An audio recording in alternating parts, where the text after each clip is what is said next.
Breaking news చూస్తున్నాం. తెలంగాణ రాజకీయాల్లో పెనుసంచలనం సృష్టించిన ఫోన్ ట్యాపింగ్ కేసులో మరో కీలక పరిణామం చోటు చేసుకుంది. తాజాగా సిట్ అధికారులు మాజీ సీఎం కేసీఆర్కు నోటీసులు ఇచ్చారు. ప్రస్తుతమైన ఎర్రవెల్లి ఫామ్ హౌస్లోనే ఉండగా ఇంట్లో ఉన్న సిబ్బందికి నోటీసులు హ్యాండ్ ఓవర్ చేశారు. అందులో కేసీఆర్ ఎక్కడ విచారించాలని కోరితే అక్కడ విచారిస్తామని, రేపు మధ్యాహ్నం 3 గంటలకు విచారణ ఉంటుందని పేర్కొన్నారు.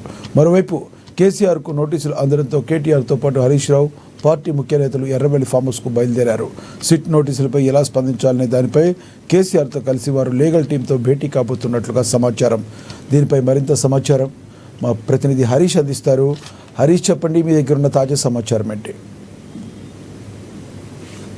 రైట్. ఎస్ లక్ష్మి, ఏదైతే ఫోన్ ట్యాపింగ్ కేసుకు సంబంధించి కూడా సిట్ విచారణ వేగవంతం చేసింది. ఇప్పటికే మాజీ మంత్రి హరీష్ రావు, మాజీ మంత్రి కేటీఆర్కి సంబంధించి కూడా సిట్ విచారణ చేసింది. ఇప్పుడు బీఆర్ఎస్ అధినేత మాజీ సీఎం కేసీఆర్కి సంబంధించి కూడా నోటీసులు ఇష్యూ చేసిన నేపథ్యం అయితే కనిపిస్తూ ఉంది. రేపు మధ్యాహ్నం 3 గంటలకు సంబంధించి కూడా సిట్ విచారణకు హాజరవ్వాలి. ఇక ఏదైతే ప్లేస్కి సంబంధించి కూడా తమ ఒపీనియన్కి సంబంధించి, ఎందుకంటే సీనియర్ సిటిజన్కి సంబంధించి కూడా ఆయనకు అవకాశం కల్పించారు. ఎక్కడ విచారణ చేయాలో అక్కడ చెప్తే అక్కడ విచారణకు వస్తాం నేరుగా, లేదంటే జూబ్లీహిల్స్ పోలీస్ స్టేషన్లో మీకు ఏదైతే మీకు వసతికి సంబంధించి కావచ్చు, మీ పిఎస్లు మీకు ఓకే అయితే అక్కడ విచారణ చేస్తామన్నట్టుగా కూడా నోటీసులో పేర్కొనడం జరిగింది.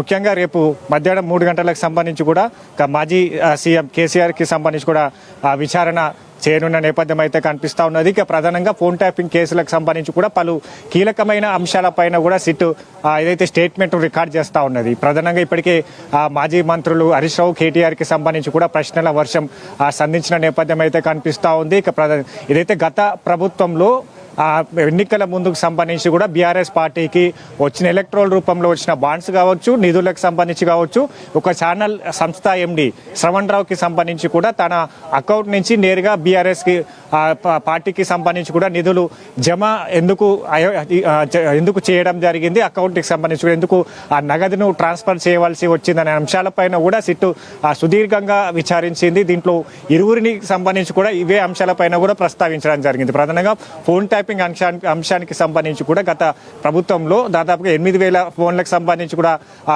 ఫోన్ ట్యాపింగ్ గురైంది. కాబట్టి ఎందుకు ఫోన్ ట్యాపింగ్ సంబంధించి చేయవలసి వచ్చింది, దీని వెనకాల ఎవరు ఉన్నారనే కోణంలో కూడా విచారణ స్టేట్మెంట్ రికార్డ్ చేస్తూ ఉన్నారు. ఇక మిగతా అంశాలకు సంబంధించి కావచ్చు, ఇప్పుడైతే ఫోన్ ట్యాపింగ్ అంశం బయటకు వచ్చిందో అప్పుడు అక్కడ సంబంధించిన హార్డ్ డిస్క్లను కూడా తగలబెట్టడం జరిగింది. వాటికి సంబంధించి కూడా ఆ మూసీ నదిలో వేయడం జరిగింది. వీటన్నిటిని ఎందుకు హార్డ్ డిస్క్ను ధ్వంసం చేయవలసి వచ్చింది, ఒకవేళ భద్రతాపరమైన అంశాలకు సంబంధించి కూడా ఫోన్ ట్యాపింగ్ చేయవలసి వస్తే దాన్ని ఎందుకు ధ్వంసం చేయవలసి వచ్చింది, దీని వెనక సంబంధించి కూడా ఇంటెలిజెన్స్ చీఫ్, మాజీ ఎస్ఐబి చీఫ్ ప్రభాకర్ రావు కావచ్చు, భుజంగరావు కావచ్చు, ఇతర శ్రవణ్ రావులకు సంబంధించి కూడా స్టేట్మెంట్లను రికార్డ్ చేయడం జరిగింది. దాదాపుగా 8,000 పైగా ఫోన్ ట్యాపింగ్లకు గురై కాబట్టి బాధితులంతా కూడా స్టేట్మెంట్లను రికార్డ్ చేయడం జరిగింది.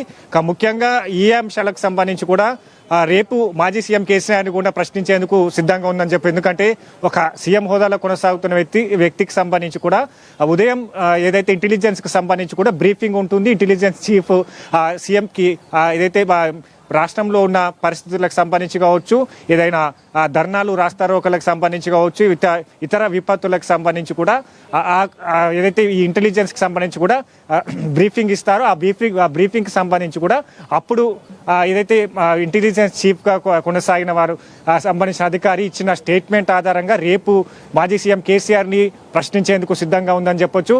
ఎందుకంటే దీంట్లో ఇప్పటికే పలు అంశాలకి కావచ్చు, పలు కోణాల్లో కూడా సిట్ విచారణ చేస్తూ ఉన్నది. దీంట్లో ఇప్పటికైతే అధినేత అని చెప్పొచ్చు, బీఆర్ఎస్ అధినేతకు సిట్ విచారణ ఏదైతే నోటీసులు పంపించడం జరిగింది. ఇక రేపు ఏ విధంగా విచారణ ఉండబోతుంది, ఏ అంశాలకు సంబంధించి కూడా రేపు సిట్ విచారణ చేయబోతా ఉన్నది. ప్రధానంగా ఇంటెలిజెన్స్కి సంబంధించి కావచ్చు, ముఖ్యంగా ఫోన్ ట్యాపింగ్ సంబంధించి కూడా ఒక ముఖ్యమంత్రి హోదాలో ఉన్న వ్యక్తికి ఫోన్ ట్యాపింగ్కి సంబంధించి కూడా చేస్తే వాటి ఆధారాలు కావచ్చు, వాటి సంబంధించి కూడా అందులో ఆ ఫోన్ ట్యాపింగ్లో మాట్లాడిన అంశాలన్నీ కూడా ఇంటెలిజెన్స్ బ్యూరో సీఎంకి అందిస్తుంది. కాబట్టి ఈ కోణంలో విచారణ చేస్తారా లేదా ఇతర అధికారులకు సంబంధించి కూడా ఇచ్చిన ఆ స్టేట్మెంట్ ఆధారంగా కూడా రేపు బీఆర్ఎస్ పార్టీకి సంబంధించిన ఎలక్ట్రల్ బాండ్స్కి సంబంధించి కావచ్చు, నిధులకు సంబంధించి కావచ్చు, ఇతర నగదుకు ట్రాన్స్ఫర్లకు సంబంధించిన అంశాలు కావచ్చు, ఎన్నికల ముందు ప్రతిపక్ష పార్టీలకు సంబంధించిన నేతలను ఫోన్ ట్యాప్ చేయడం జరిగింది.